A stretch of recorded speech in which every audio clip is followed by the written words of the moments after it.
Seorang pegawai polis berpangkat inspektor ditahan reman selama 6 hari.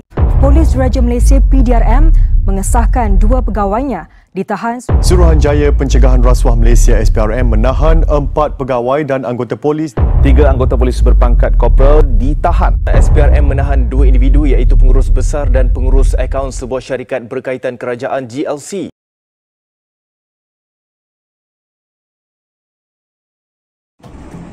Apakah itu rasuah? Rasuah didefinisikan melalui penerimaan atau pemberian suapan sebagai upah atau dorongan untuk seseorang individu kerana melakukan atau tidak melakukan sesuatu perbuatan yang berkaitan dengan tugas rasmi. Suapan terdiri daripada wang, hadiah, bonus, undi, perkhidmatan, jawatan, upah dan juga diskaun.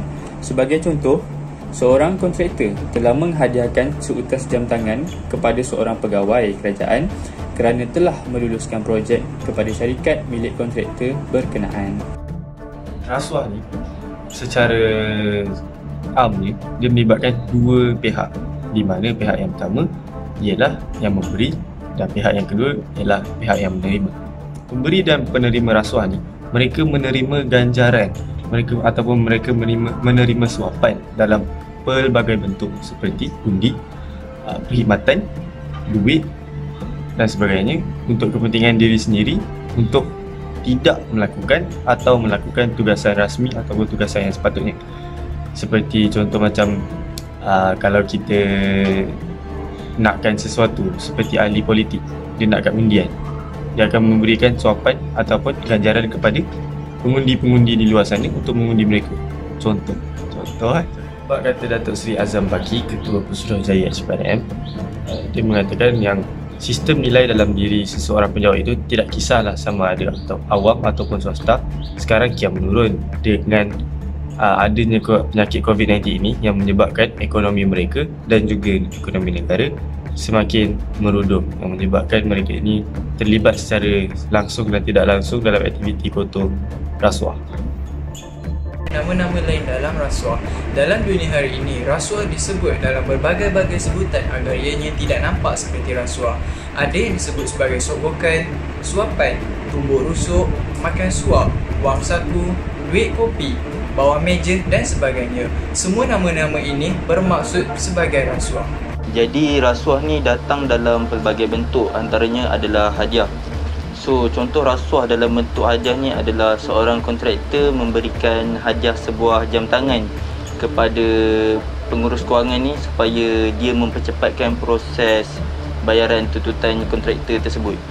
Seterusnya rasuah ni juga datang dalam bentuk bonus, yang mana contohnya adalah seorang pengurus syarikat ni dia berjanji akan memberikan bonus 5 bulan gaji kepada akaunten dia dengan syarat akaunten dia menyorok atau menyembunyikan penyelewengan wang syarikat yang dilakukan oleh pengurus syarikat tersebut. Jadi kedudukan Malaysia dalam indeks persepsi rasuah pada tahun 2020 jatuh kepada kedudukan ke-57 berbanding 51 pada tahun 2019.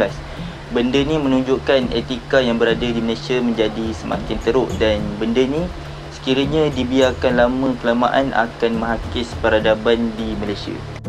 Sektor yang terlibat dengan rasuah adalah sektor penguatkuasaan, sektor perolehan, sektor perlesenan dan permit, sektor pentadbiran dan sebagainya. Contoh rasuah dari sektor perlesenan dan permit seperti mana yang berlaku pada tahun 2020, terdapat sebuah pusat judi yang beroperasi secara haram di sebuah kawasan di Selangor. Meskipun banyak aduan yang telah dibuat oleh penduduk setempat, namun pusat judi tersebut masih beroperasi seperti biasa. Ini jelas menunjukkan bahawa pusat judi itu telah memberi sedikit hadiah bagi mengelakkan aktiviti mereka diambil tindakan. Seterusnya, dalam bidang kuasa dan juga akta, terdapat Akta Bidang Kuasa Perundangan SPRM di bawah Akta Suruhanjaya Pencegahan Rasuah Malaysia 2009 yang khusus untuk menyiasat dan mencegah sebarang bentuk perlakuan rasuah dan salah guna kuasa. Antara akta-akta yang berkenaan sebagai kesalahan ditetapkan boleh didakwa di bawah Seksyen 161, 386, 474 dan banyak lagi. Dan juga suatu subahat atau komplot jenayah boleh juga didakwa sekiranya terbabit. Antara rujukan undang-undang dan akta adalah daripada Perlembagaan Rasuah Persekutuan dan Akta Pencegahan Rasuah 1999. Okey, sekarang ni saya akan berkongsikan dengan anda semua 3 cara bagaimana kita nak mengatasi masalah rasuah. Yang pertamanya adalah mengaplikasikan undang-undang. Hal ini bagi memastikan penjenayah akan takut untuk melakukan jenayah rasuah dan berfikir 2 kali untuk melakukan rasuah. Hukuman yang berat perlu dikenakan kepada pesalah jenayah agar mereka serik untuk melakukan jenayah di kemudian hari. Yang kedua adalah pendedahan awal berkaitan dengan bahayanya rasuah di peringkat sekolah. Ini merupakan langkah yang bijak kerana pelajar-pelajar akan dididik untuk membenci rasuah dan seterusnya akan menyemai sifat-sifat amanah, toleransi dalam melakukan tugas mereka pada masa akan datang. Dan juga rasuah boleh diletakkan di dalam silibus-silibus pembelajaran seperti di dalam pendidikan sivik, moral dan sebagainya.